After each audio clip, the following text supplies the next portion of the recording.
ब्रज में जब भी जाइए, हम लोगों की गति पता कहां तक है? हम बिहारी जी चले जाते हैं, राधा वल्लभ जी चले जाते हैं, राधा रमण जी चले जाते हैं, और फिर हमारी गति थोड़ी नीचे आ जाती है तो हम चाट भल्ला खा लेते हैं, लस्सी पी लेते हैं, वापस पेड़ा लिए वापस। हमारी गति यहीं तक रहती है ब्रज में। बार बार ब्रज में एक ही स्थान मत जाइए। ब्रज बहुत विकसित है। ब्रज जब आपको स्वीकार करेगा तो अपने अंदरूनी रूप का दर्शन कराएगा। ब्रज में जब जाइए, गिरिराज जी की परिक्रमा जरूर करके आओ, श्री गोवर्धन नाथ जी को प्रणाम करके आओ। जिनको आप पूजने जाते हो वो उनके भी इष्ट हैं। ठाकुर जी भी उनको वंदन करते हैं, पूजते हैं। आपको पता है गिरिराज जी कैसे हैं? ये गौ आकार है, पूरा पर्वत गैया के रूप में है। वहीं रास्ते में जब आप परिक्रमा लगाते हैं तो राजस्थान पड़ेगा बीच में थोड़ी देर के लिए, पूछरी और जतीपुरा।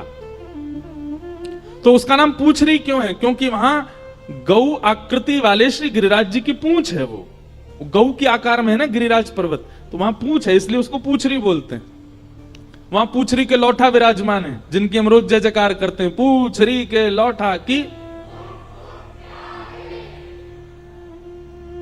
अब तो सबको याद हो गया। अरे एयरपोर्ट पे भी कई बार लोग जानकार मिल जाते हैं तो वो चिल्ला देते, महाराज जी पूछरी के लौठा की हुप हुप प्यारे। और बाकी सब देखते हैं ये क्या हो रहा है, ये क्या हुप हुप कर रहे हैं। पूछरी के लौठा कौन है? श्री हनुमान जी महाराज। महादेव ठाकुर जी से इतना प्रेम करते हैं, हमारे महाकाल भगवान श्री कृष्ण से इतना प्रेम करते हैं कि उनके प्रेम के भाव को स्वीकार करने के लिए अनेक रूप महादेव धारण करते हैं।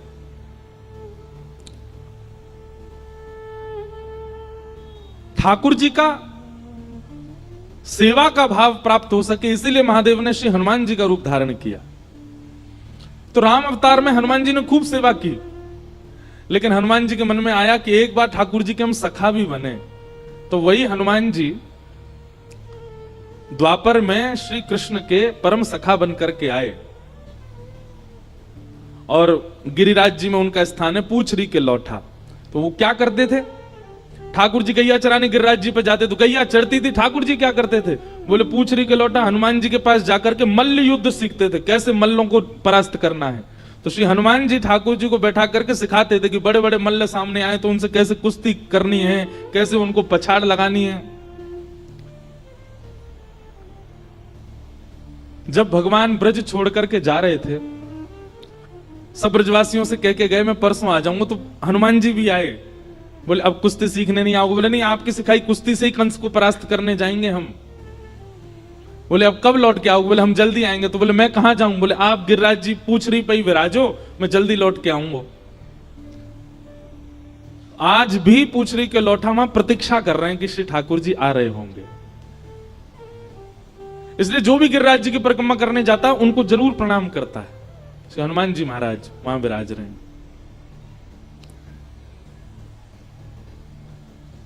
पूछरी के लौठा। गिरिराज जी में मुख्य स्थान जो है वो जतीपुरा में है। आपने कभी गैया का एक चित्र देखा है कि गैया बनी हो चित्र में और बछड़ा उसका दूध पी रहा हो तो गैया अपना मुख सीधा नहीं रखती, ऐसे घुमा के पीछे कर लेती है, उस वत्स को चाटती है, उस वत्स की ओर प्रिय भाव रखती है। उस समय आप चित्र में देखेंगे गैया का मुख बिल्कुल मध्य में आ जाता है। तो इसलिए जतीपुरा जो है वो मध्य स्थान है, मानो गिरिराज जी पीछे मुड़ करके श्री कृष्ण रूपी वत्स को स्नेह दुलार कर रहे हैं, इसलिए मुख्य स्थान गिरिराज जी में जतीपुरा है, उनको मुख्य स्थान माना जाता है।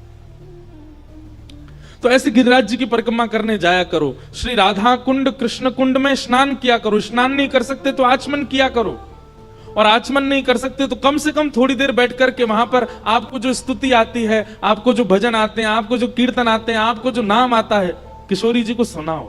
वो साक्षात किशोरी जी का सचल जल स्वरूप है राधा कुंड। अभी कार्तिक मास में ऐसी परिक्रमा चल रही होगी राधा कुंड की, गिरिराज जी की अलग, राधा कुंड की दे रहे होंगे सब, और किशोरी जी को कोई राधा कृपा कटाक्ष सुनाता। अच्छा, एक प्रश्न मुझसे किसी ने कहा, महाराज जी हम किशोरी जी को ही राधा कृपा कटाक्ष क्यों सुनाते हैं? किशोरी जी का ही नाम किशोरी जी को ही क्यों सुना रहे हैं?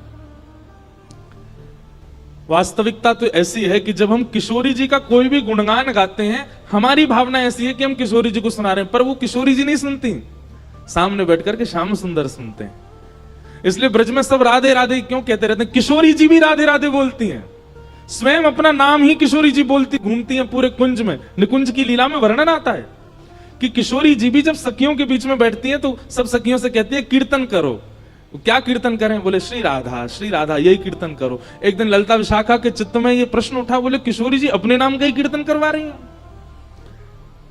एक दिन जिज्ञासा बस पूछा कि आप अपने नाम का कीर्तन क्यों करवा रही हो? तब किशोरी जी कहती हैं, मैं जहां रहूं श्याम सुंदर आसपास ही छिपे बैठे रहें। अब कभी तो झाड़ीन में आ जाएं, कभी सरोवर में आ जाएं, कभी कुंड में आ जाएं, छुप के बेचारे अव्यवस्था में खड़े रहें। उनको सुख देवे के काजे मैं तुम सबंसों मेरो ही नाम उच्चारण करवाऊं, क्योंकि उनको सुनकर के सुख मिले। या हमारे किशोरी जी अपना नाम ही गाती हुई घूमती हैं। क्यों? क्योंकि श्याम सुंदर आसपास होंगे तो उनको सुख मिल रहा होगा। वृंदावन रस, वृंदावन प्रेम अलग है। हमारे ब्रज में कहते हैं, या जाने कहां गंवार, गंवारों को समझ नहीं आएगा वृंदावन का प्रेम। ऐसा वृंदावन ब्रजमंडल, उसको हम बारंबार प्रणाम करते हैं। आज कुछ भाव आए हैं। एक तो सनातन सेवा संस्था इस कथा में अपनी सेवा दे रहे हैं दिन रात एक करके।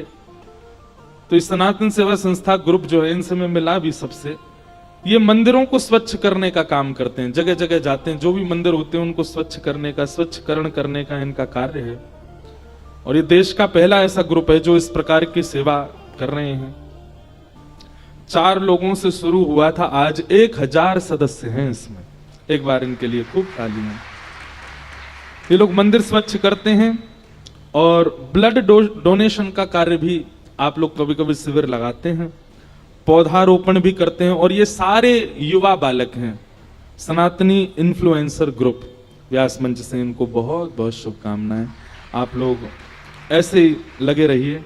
फिर किसी का प्रश्न आया है आज कि आपने कल कथा में चर्चा करी कि ना जाने कौन से गुण पर दयानिधि रीझ जाते हैं, लेकिन जिसमें कोई गुण ही नहीं हो तो क्या करे? आपने शायद दूसरे या तीसरे दिन की कथा हमारी नहीं सुनी। भगवान के 4 प्रकार के भक्तों के विषय में हमने बताया था, राजस, तामस, सात्विक और निर्गुण। जिन चारों का वर्णन करते हुए भगवान स्वयं कहते हैं कि मुझे सात्विक ठीक लगते हैं, राजस इतने प्रिय नहीं, तामसी बिल्कुल प्रिय नहीं। तब मैया ने पूछा आपके सबसे प्रिय कौन है? तब भगवान कहते हैं निर्गुण, जिसमें कोई गुण ही नहीं है, जो केवल मुझसे प्रेम करता है। ना उससे भोजन बनाना आता, ना उससे नृत्य करना आता, ना उससे गाना आता, ना उससे सजना आता, ना उससे संवरण, बस मुझसे प्रेम करना आता। और प्रेम गुण नहीं है, प्रेम स्वभाव है। और प्रेम स्वभाव जिसका है उसमें कोई गुण आए ना आए, प्रेम स्वभाव में आ गया ना तो सारे गुण उसके अंदर दिखने लग जाते हैं। प्रेमी व्यक्ति जो होता है ना, उसके चेहरे की आभा प्रभा, उसकी वाणी, उसके शब्दों का चयन, उसके नेत्रों का मटकना, सब कुछ इतना आकर्षक लगता है। आप अगर कोई गुण युक्त नहीं हो, यह बात अपने मन से निकाल दीजिए कि ठाकुर जी गुण देख करके ही प्रेम करते हैं। यदि गुण देखा होता तो श्री हनुमान जी महाराज श्रीमद् भागवत में कहते हैं, हम लोग तो बानर हैं, हमारा ना तो रूप अच्छा, ना हमारी वाणी अच्छी, ना हमारी चाल चलन अच्छी, लेकिन फिर भी राम जी हमको अपना मित्र मानते हैं। ठाकुर जी को गुण ही देखना होता तो 33 कोटि देवता, सुंदर देवताओं की सेना लेकर के युद्ध करने जाते रावण से, बानरों की सेना लेके क्यों गए? इस बात का प्रमाण है कि ठाकुर जी गुण नहीं देखते, ठाकुर जी प्रेम देखते हैं। प्रेम गुण नहीं है, प्रेम स्वभाव है। फिर आपने आगे कहा, वैसे तो हम उत्तर दे ही चुके हैं, अब उत्तर यही है, अब इससे आगे हम क्या पढ़ें? अभाव अच्छा है आपका। आप कह रहे हैं आगे कि जैसे रामायण जी में फुलवारी प्रसंग में आप संतों से सुना है। अच्छा, एक बात और हम क्लियर करना चाहते हैं। आज भी जब हम मंच पे आ रहे थे तो मंच संचालक बोले, परम पूजनीय संत श्री इंद्र, भैया हम संत नहीं हैं, हम भागवत के वक्ता हैं और सदगृहस्थ परंपरा में हैं। वैसे तो संत का मतलब यह नहीं होता कि जो विरक्त हो उसी को संत कहा जाता है। श्रीमद् भागवत में संत की परिभाषा भगवान कपिल बताते हुए कहते हैं, जिसके अंदर 5 लक्षण हो उसको संत कहा जाता है। सबसे पहला लक्षण वहां बताया गया सहनशीलता, दूसरा लक्षण बताया गया करुणा, तीसरा लक्षण बताया गया सबका हित चाहने वाला, चौथा लक्षण बताया गया अजात शत्रु, किसी से शत्रुता ना मानने वाला, और अंतिम लक्षण बताया कम बोलने वाला। ये 5 लक्षण जिसमें हो वो पैंट भी पहनता है तो संत है। लेकिन फिर भी किसे संत कहना चाहिए, ये थोड़ी सी आपको भाव देखना चाहिए। कौन संत है? होने को तो कोई भी संत स्वभाव से होता है, पर फिर भी उसके व्यक्तिगत रूप से उसको हम संत नहीं कह सकते, सब संत नहीं है। तो फिर आप कह रहे हैं कि आप सबसे सुना है कि ठाकुर जी पुष्प चुनते हैं, कलियों को छोड़कर आगे बढ़ जाते हैं। लेकिन वैष्णवाचार्य श्री लखनलाल जी ने कलियों का मुकुट बनाकर ठाकुर जी का श्रृंगार किया। अब देखो, आप यहां पर कह रहे हैं कि ठाकुर जी पुष्प चुनते हैं, कलियों को छोड़ते हैं। हमारे वृंदावन में आओ, ठाकुर जी तुलसी ही पहनते हैं, और तुलसी पुष्प नहीं है, तुलसी कली है।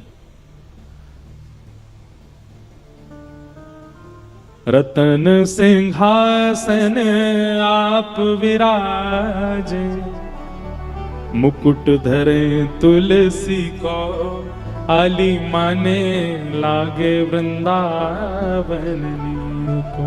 मीराबाई कह रही हूं, रतन सिंहासन आप विराजे, रतन सिंहासन आप विराजो, मुकुट धरे तुलसी को, आली माने लागे वृंदावन को,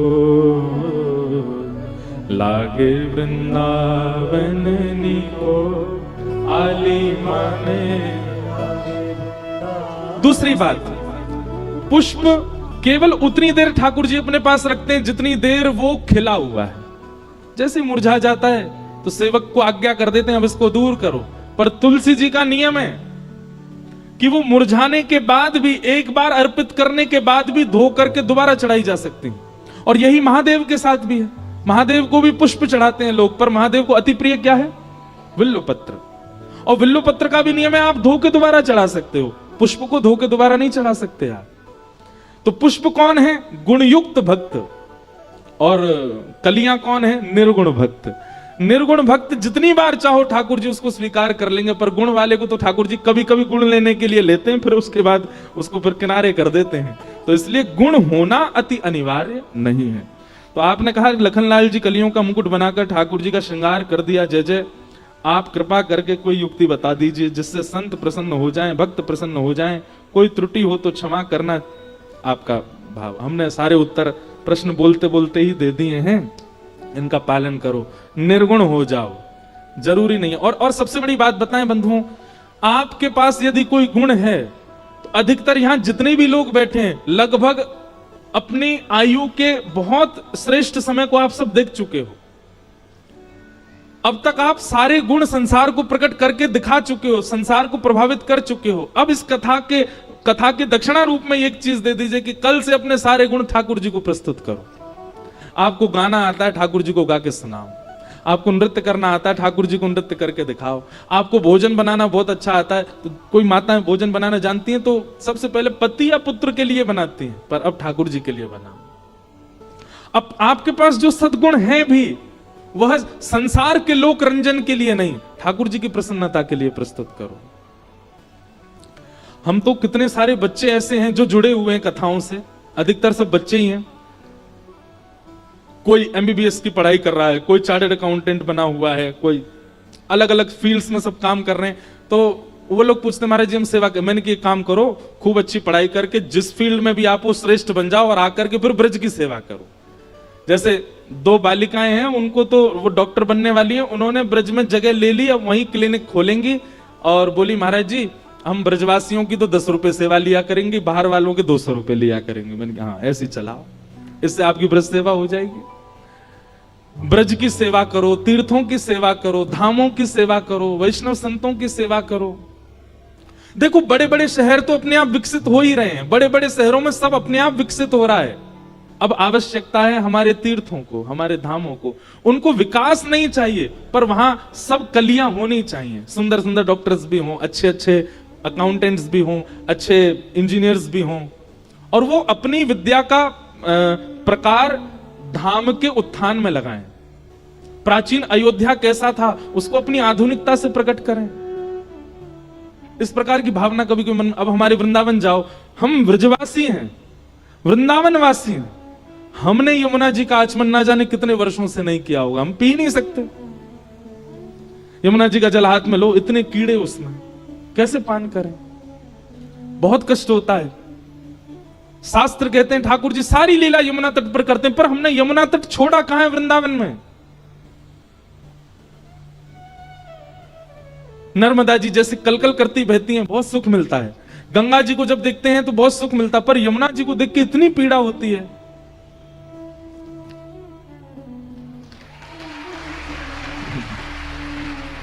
ये बात पता है क्या ठाकुर जी कह रहे हैं, बिल्कुल सही कह रहे हो, या की बात मानो। ठाकुर जी कह रहे हैं भैया जितने लोग यहां बैठे हो, जितने भी बड़े बड़े उद्योगपति यहां बैठे हैं, जितने भी राजनीतिक दल के लोग यहां बैठे हैं, वृंदावन जाना और जाकर के प्रसाद पाके दर्शन करके आना, यह वृंदावन का उत्थान नहीं है। वृंदावन की यमुना जी शुद्ध हो। वृंदावन अब वन नहीं रहा, वृंदावन के सारे वन नष्ट हो गए। आप लोग इसके लिए प्रयास करो। ऐसा लग रहा ठाकुर जी आगे बैठे ही गए, अब उठ ही नहीं रहे। ओ बाला